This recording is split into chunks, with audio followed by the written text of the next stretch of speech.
Good morning dear students.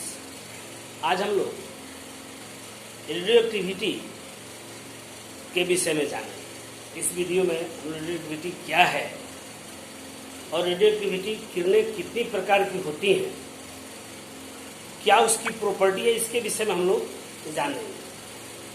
तो सबसे पहले आता है डिस्कवरी।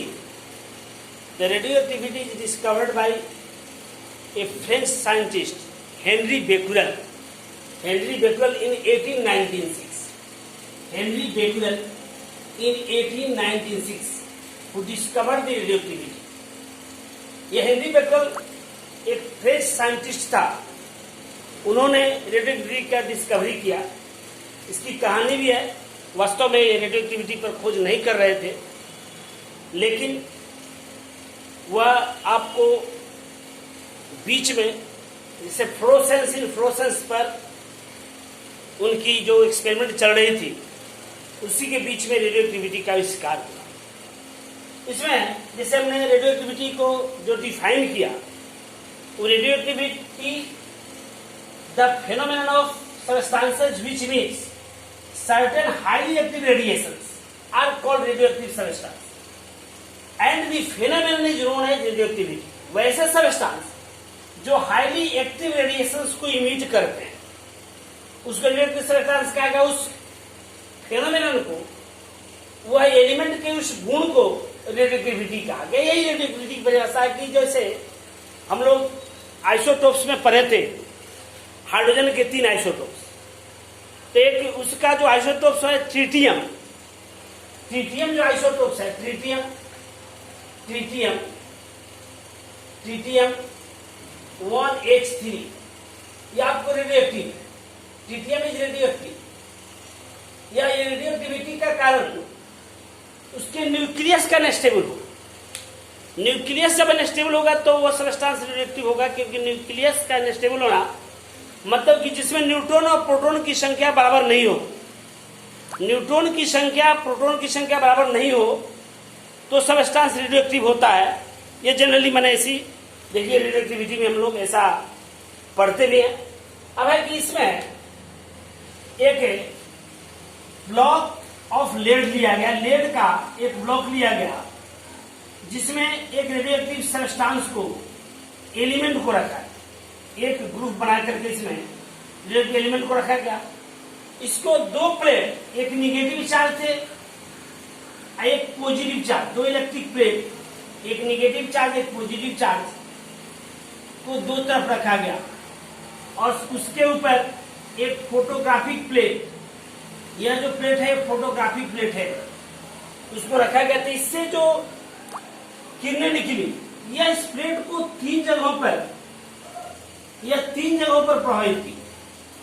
इससे किरणें निकली, यह रेडियोएक्टिव सबस्टेंस से यह किरण निकली, है इसको 3 जगहों पर प्रभावित की। एक निगेटिव पॉजिटिव की ओर, एक निगेटिव की ओर और एक सीधी चली गई। जो पॉजिटिव की ओर गई उसको कहा गया बीटा रे। पॉजिटिव की ओर जाने वाले को बीटा रे। दे हैव निगेटिव चार्ज, ये निगेटिव चार्ज हो गया, निगेटिव चार्ज। बीटा रे मतलब निगेटिव चार्ज। और जो निगेटिव की तरफ गई उसको अल्फा रे, it is positive charge. Positive charge जो बिल्कुल अविचलित हुई सीधे चली गई उसको गामा या न्यूट्रल। माने कहा कि 3 तरह की किरणें, एक पॉजिटिव, एक निगेटिव, एक न्यूट्रल, ये 3 तरह की रेडियोएक्टिव रेज होती है। अब इसमें ये कहा गया कि radioactivity is the property of the nucleus, यह न्यूक्लियस की प्रॉपर्टी है। तो न्यूक्लियस में जैसे हम जानते हैं कि कोई भी न्यूक्लियस है, तो न्यूक्लियस में पहले से भी हम लोग जान चुके हैं कि न्यूक्लियस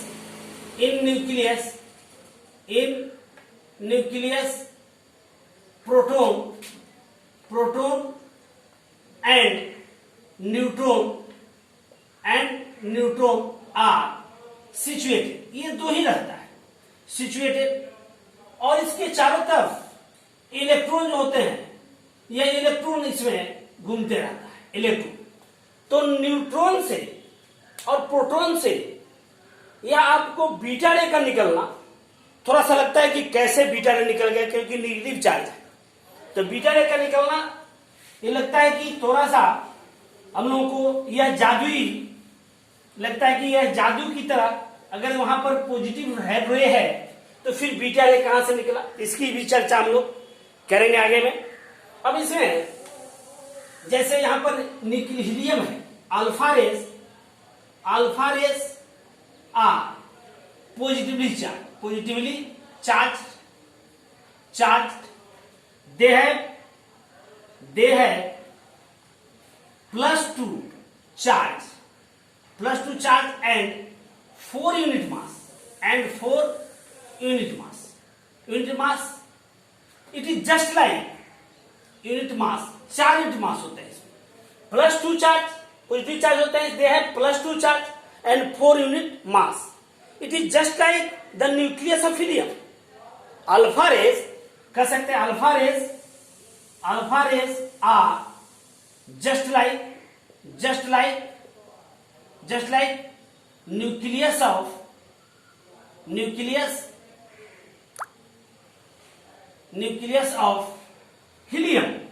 हीलियम के न्यूक्लियस के समान है हीलियम।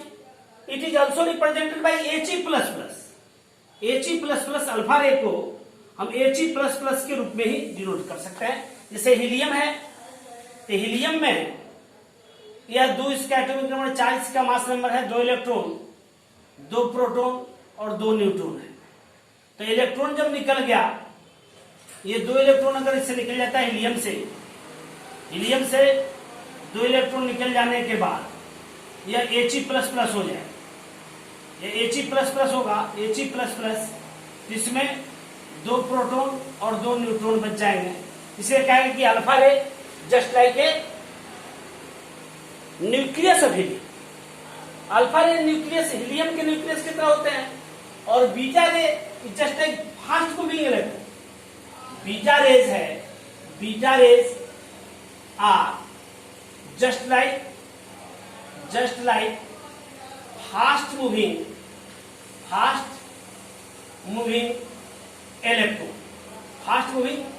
इलेक्ट्रॉन की तरह है बीटा रे निगेटिवली चार्ज होती है, तो बीटा रे फास्ट मूविंग इलेक्ट्रॉन की तरह होंगे। इलेक्ट्रॉन मतलब कि बीटा रे क्या है, इलेक्ट्रॉन, और गामा रेज आर न्यूट्रल।